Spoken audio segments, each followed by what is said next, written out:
Yo guys, what is good? Welcome back on the Uncle Sharma channel. The day after the Euro derby. How are you guys feeling?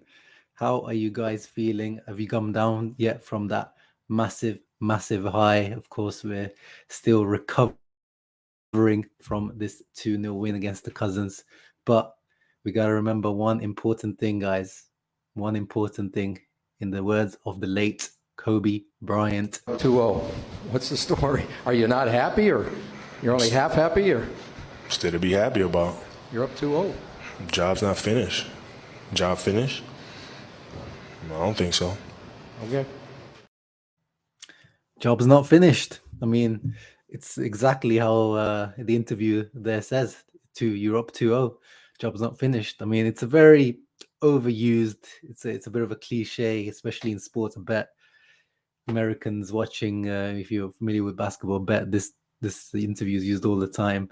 But it's true. Job is not finished. So let's not get ahead of ourselves. But also, let's also enjoy these little wins and also think about where this team has come from. And I'm not even talking about going all the way back to the banter era a few years ago. I'm talking about literally this season.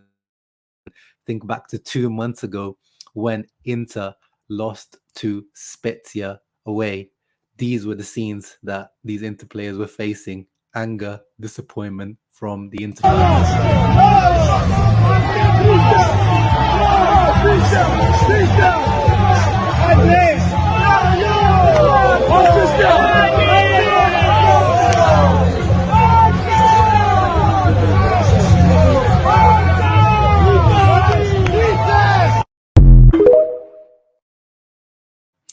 These were the scenes, guys. You can see the Lukaku, Onana, Bastoni, a lot of the players there taking the heat from the fans from the Curva Nord that traveled that day to Spezia that we lost 2-1 away. Inzaghi's also there. That kind of went as a meme, him standing there like straight and just applauding the heat, the abuse that he's getting. But yeah, football is a funny game. How many times we say it? But it really is. It truly is the funniest game and funniest sport, because in the space of a few weeks, few months, things change. Yeah, look where we are now. We're in a semi-final of the Champions League with the 1 foot in the final at the moment. That's how things go. Well, another way that football is also very funny is when a player leaves a team for their rival team just across the town and continues to get abused for it. But a certain fan base is not learning that this player actually thrives on this abuse, this hate that he gets. And if you do abuse him, it seems like he usually gets an assist for his team against the fan base that does that to him. Do you have an idea who I might be talking about?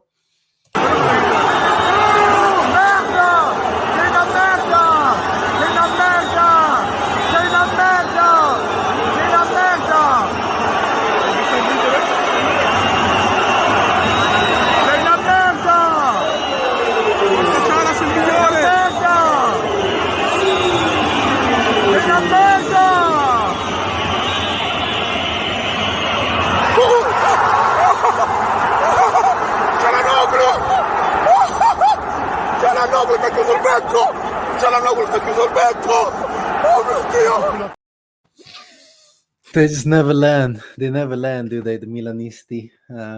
Funny bunch. But once again, Hakan, just as he did a few months ago, that corner that Lautaro scored in the 1-0 win derby in the league happened again. He did it again against them.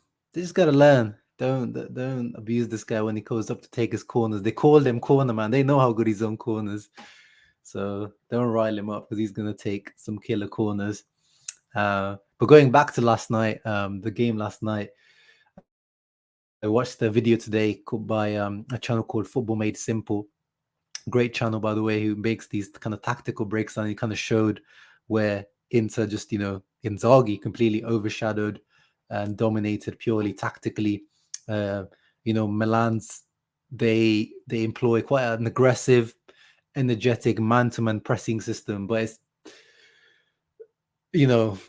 Against Inter it has worked. I mean, we saw it last season, but it really over this course, even against and when Conte was it hasn't really worked. And yesterday, once Inter got past the press, once Inter got into those spaces, there was so much space in front of the defense. This is where we took advantage. You see Mkhitaryan there making the run, but look, there could be so many people taking advantage in that area, and our pressing as well.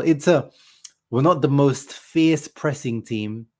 We're a team in terms of, if you talk about Inzaghi's style of play, he's not a high pressing guy or a no press. The team takes, it goes through phases within a game, and we started pressing very fiercely at the beginning.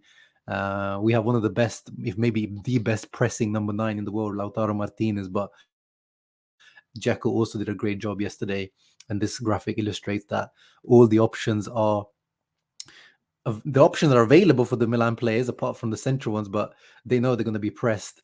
So in the end, they end up going long to Magnan, who has to go long. Giroud lost pretty much all the duels, which is where credit goes to all of our centre backs. But yeah, purely, completely, tactically outclassed by Inzaghi. And even when we dropped back, Theo Hernandez and Calabria had lots of the ball, but they just weren't able to create.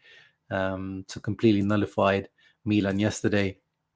Also, thanks to hard work. You can see here, I've highlighted the stats directly from the Champions League website, UEFA's website. Inter covered 117.8 kilometers, almost 4 more in total than the Milan did. So, that's what happens when you have a little bit less possession. We had 43 compared to 57. You have to cover a little bit more ground. And our formation, three of the back formation or 5 of the back formation in general, is quite an intensive formation in terms of you have to cover more ground. But credit to the guys, they did run their heart out yesterday. Next thing I want to cover is Gazzetta. Thanks to old Haro Sonero, the friend who came on the other day to cover the Milan side. If you guys remember Fabrizio, great guy. He shares these Gazzetta dello Sport PDFs with me from time to time. It's not my go-to source, Gazzetta, but it's a nicely illustrated newspaper, one of the most iconic ones. And look at this headline for their front page today: Vola l'Inter, which means Inter fly, or Inter are flying. Milan dominato, derby deciso subito, dominated Milan. Derby decided straight away, as we know, within the first 11 minutes. Page 2, Euro derby decided in 11 minutes. Now the devil needs a miracle, pretty much. You can see lots of praise going to Mkhitaryan. Mkhitaryan versus Tonali. They say that Tonali lost the battle to Mkhitaryan quite lightly. Dzeko won the battle against Giroud. Edin regista offensivo. This attacking regista. He's always described as. Olivier solo tanto agonismo, so only lots of grinta, I guess, so kind of just hard work but not much. Federico una furia sinistra. Federico owning the left-hand side against Theo. And if we go down to player ratings, they were very harsh on Theo here. Gazzetta 4.5. I don't think he was the worst player. I think that was a little bit harsh. I think Calabria or Kier or Tomori would have been the worst players. But yeah, all around bad votes for Milan. Magnan, their best player. I agree. I think Salamakers actually was probably the only one that kind of tried something. So that was harsh on him. And then we go to Inter, pretty much 7s all around. Onana 6. I mean, I guess he didn't have actually anything to do. 8 for Inzaghi. They gave man of the match to Dzeko. Worst of the match to Gagliardini. And then good ratings all around. Acerbi, they called him the professore della normalità, like the professor of normality or regularity, because for him it's normal to just, or it's regular to cancel out the opposing number 9. And actually, speaking of Acerbi, Milan's legend Alessandro Costacurta, centre back used to be, he said that for him, Acerbi was the best player on the pitch. So that's high praise coming from someone like Costacurta. He says the Inter directors did very well to bring him in. He's brought the team solidity, experience, and calm. He's also brought with him a lot of tactical intelligence, very well done. Big praise coming from someone like Costa Curta. Very, very underrated signing, as we said. And I've also after the match yesterday, the interviews from all the players, very, very calm, collected, and again speaking about his job's not done. Inzaghi talked about how we deserved a few more goals, quite rightly. We scored 2 goals and we would have deserved a few more, he said. But we got the lead and then we managed the game well in the second half. We can't forget we were up against a top quality side who improved in the second half. We're satisfied with the match, but my players are mature and know there's a long way to go to get to Istanbul. We're not going anywhere yet, but we know we're 90 minutes away from something special. Now we just have to ride it out. Great words from Inzaghi, and Dzeko said the same thing. Lautaro, Bastoni all said similar things. So, yeah, I'm confident with these guys not bottling the second leg. Moving on, today, Beppe Marotta spoke. Beppe Marotta was interviewed. He received an award today, which I actually don't know how to directly translate it, which is my bad. But anyway, he spoke to FC Inter 1908. So first of all, they asked him straight up, is Inzaghi going to remain as Inter coach next season? He says, I think so. I mean, the headline says Simone Inzaghi will be Inter coach next season, but in the actual interview, he says, I think so. These kind of assessments are not based on one episode or one match. They're made based on how we work and on professionalism. Inzaghi is a good coach. Fact is, we've ever been at the top of the league table is a fly in the ointment. But that's just not the case for Inter. Napoli have had an extraordinary run. We've had to watch on as spectators as other top teams have. Otherwise, the season has been positive, though. Yeah, as we always say, to Inzaghi, I have nothing to say apart from the Scudetto last season and the league this season. That's the only issue with Inzaghi. But cup competition for both seasons, there's nothing to say. I mean, this season, there's just only praise. Then he's also asked about Onana. In the last few weeks, those rumors about Chelsea, Premier League clubs have been heating up recently, Man United. But Marotta has put the brakes on them. It's hard to speculate, but we haven't had any offers and the goalkeeper wants to stay. We don't want to put him up for sale, the CEO made clear. We shall see about that. You guys know, if you've been following my channel for long enough, and I've been proven right over time that no player at Inter is not for sale. Every player has a price. Every player is potentially up for sale.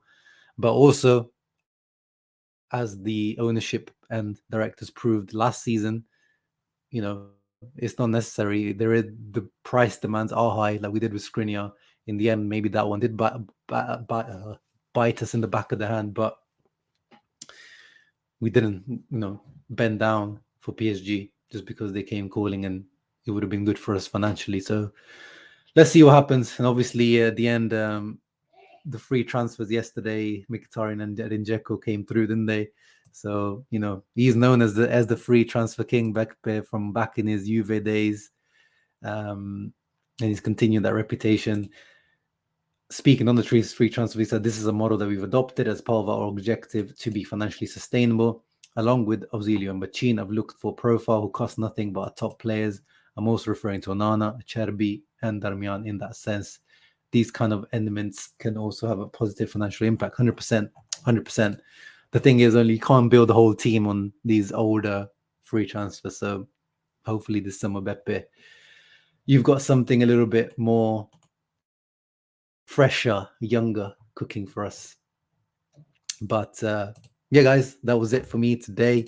Hope you guys enjoyed that little wrap up of the day after this win. You guys let me know in the comments down below what your thoughts were on everything I discussed. How are you feeling today? I want to know. Let's enjoy these moments. But of course, we've got Sassuolo to look forward to at the weekend. So look out for the match preview for that. Ciao ragazzi. Always.